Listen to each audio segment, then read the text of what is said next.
दोस्तों, आज का हमारा टॉपिक है यूनिफॉर्म सिविल कोड, जिसे यूसीसी के नाम से भी जाना जाता है।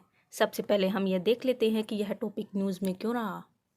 दोस्तों, हाल ही में एक प्राइवेट मेंबर बिल प्रस्तुत किया गया है राज्यसभा के अंदर। उस बिल का नाम है यूसीसी इन इंडिया बिल 2020। जैसा कि दोस्तों, यूसीसी की फुल फॉर्म है यूनिफॉर्म सिविल कोड। इसी टाइटल में इसकी परिभाषा छिपी हुई है। यूनिफॉर्म का मतलब है एकल, सिविल का मतलब है नागरिक मामलों में, कोड का मतलब है संहिताकरण करना। यानी कोड का मतलब है इन नियमों और कानूनों का समुच्चय जिनको एक साथ मिलाकर देखना चाहिए, उसे हम कोड कहते हैं। दोस्तों, अब हम देख लेते हैं कि यूसीसी क्या रेफर करता है। यूसीसी का बेसिकली मीनिंग है कि यह एक तरीके से एक ऐसा एकल कानून है जो सिविल मैटर्स से रिलेटेड है। सिविल मैटर्स में भी कौन से matters? Personal matters like marriage, divorce, custody, adoption और इनहेरिटेंस। यूसीसी को हम गहराई से समझे तो कोई ऐसा कानून जिसमें कई बहुत व्यापक विषयों पर विभिन्न कानूनों और नियमों को एक साथ लाने का प्रयास किया जाता है। और ये जो कानून है यूसीसी के थ्रू आते हैं वो पूरे देश पर लागू होते हैं, समान रूप से देश के पूरे नागरिकों पर। आई होप दोस्तों आपको समझ आ गया होगा। अब हम देखते हैं कि यूसीसी के प्रोविजंस कॉन्स्टिट्यूशंस में क्या कहे गए हैं, क्या किए गए हैं, कहाँ किया गया है और कॉन्स्टिट्यूशन में इसके बारे में क्या कहा गया है। संविधान का पार्ट 4, जिसमें डीपीएसपी यानी directive principles of state policy की बात कही गई है। डीपीएसपी का आर्टिकल 44 मेंशन करता है यूसीसी के बारे में, और डीपीएसपी में कहा गया है कि यह नॉन जस्टिसिएबल है। यानी हम कोर्ट में जाके नहीं कह सकते कि डीपीएसपी के थ्रू हमारा यह अधिकार था और हमारे राइट का उल्लंघन हुआ है। और दोस्तों, यह भी जान लेना ज़रूरी है कि जो पर्सनल लॉज हैं वो कॉन्करेंट लिस्ट में आते हैं।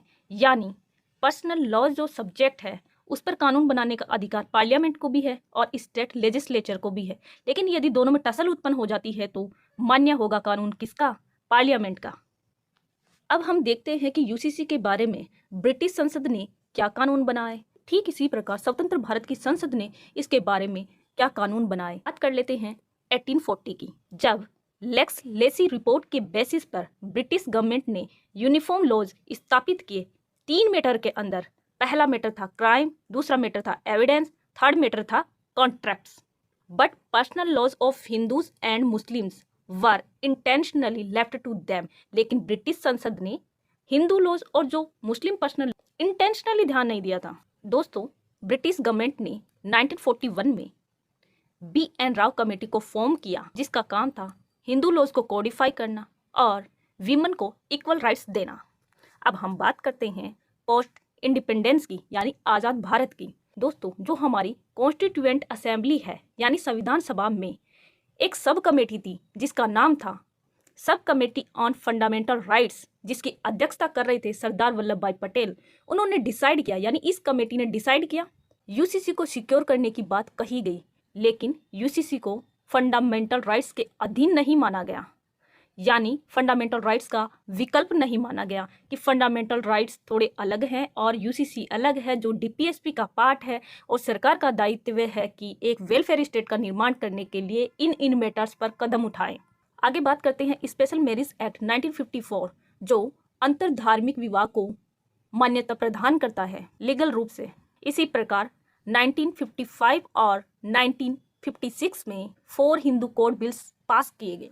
अब हम देख लेते हैं कि सुप्रीम कोर्ट के कौन कौन से इंपॉर्टेंट जजमेंट्स हैं जो यूसीसी के कॉन्टेक्स्ट में कहे गए।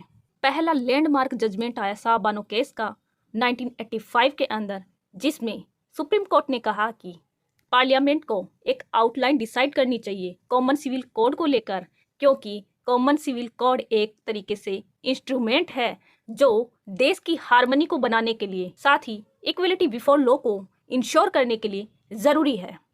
सेकंड जजमेंट आया Mrs Jordan Diengdeh versus S S Chopra 1985। इसमें सुप्रीम कोर्ट ने कहा कि यूनिफॉर्म सिविल कोड को फ्रेम करना ज़रूरी है। किसके लिए? मैरिज के लिए और डिवोर्स के लिए। थर्ड केस है जो बहुत ही मोस्ट इम्पोर्टेंट केस है, सरला मुदगल केस 1995, जिसमें सुप्रीम कोर्ट ने यूसीसी की नीड को फिर से दोहराया कि यूसीसी का निर्माण करना चाहिए पार्लियामेंट को, क्योंकि यूसीसी का निर्माण करना देश के इंटीग्रेशन का कारण बन सकता है और रिमूव हो सकती है डिफरेंट टाइप की आइडियोलॉजी और कॉन्ट्रडिक्शंस जो नेशनल हार्मनी या कहीं नेशनल इंटीग्रेशन में एक तरीके से बाधक तत्व हैं। अब दोस्तों हम देख लेते हैं कि करंट स्टेटस क्या है पर्सनल लॉज का इन इंडिया के अंदर। दोस्तों भारत के अंदर डिफरेंट टाइप की कम्युनिटीज़ रहती हैं जो अलग अलग रिलीजन से बिलोंग करती हैं और वो अपने तरीके के सिस्टम को फॉलो करती हैं, उनके अपने अपने पर्सनल लॉज हैं। For example Hindu personal laws की बात करें जिसे 4 बिल में कोडिफाई किया गया और बाद में एक्ट का निर्माण हुआ, जैसे कि Hindu Marriage Act 1955, Hindu Succession Act 1956, Hindu Minority and Guardianship Act 1956 and four and last Hindu Adoptions and Maintenance Act 1956। दोस्तों ये 4 बिल या कहीं 4 एक्ट हिंदू पर्सनल लॉज के रूप में मान्य है। दोस्तों यहाँ पे जो टर्म हिंदू शब्द का यूज हुआ है, इस टर्म का बेसिकली मीनिंग है कि हिंदू का मतलब सिख भी आ गए, उसमें जैन भी आ गए और बुद्धिस्ट भी आ गए। दोस्तों ठीक इसी प्रकार मुस्लिम्स के भी पर्सनल लॉज हैं जिसे शरीयत कानून भी कहा जाता है। दोस्तों अब हम बात करें करंट स्टेटस की कि इंडिया के अंदर ऐसा कौन सा स्टेट है जिसके अंदर यूसीसी लागू है या क्या भारत के अंदर पूरे में लागू है। जी नहीं दोस्तों, गोवा ओनली प्रेजेंट सिचुएशन में एक ऐसा स्टेट है जहां पर यूसीसी लागू है। गोवा वह स्टेट है जो पोर्तुगीज के अंडर रहा था, भारत ने एनेक्स किया 1961 के अंदर और तब से लेकर अब तक गोवा के अंदर पोर्तुगीज सिविल कोड 1867 लागू है और इसी कोड के माध्यम से यूसीसी भी वहाँ लागू है। गोवा के हर सिटीजन्स पे लागू है, चाहे वो किसी भी एथनिक ग्रुप से हो, चाहे वो किसी भी रिलीजन से बिलोंग करता हो।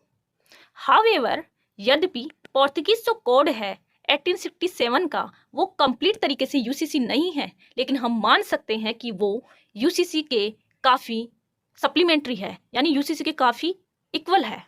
आई होप दोस्तों आपको समझ आ गया होगा, आपको इस टॉपिक को लेकर अच्छे से क्लैरिटी बनी होगी। यदि आपको वीडियो पसंद आ रहा है, हमारा सेशन पसंद आ रहा है, तो आप वीडियो को लाइक करें, शेयर करें और चैनल को सब्सक्राइब करें।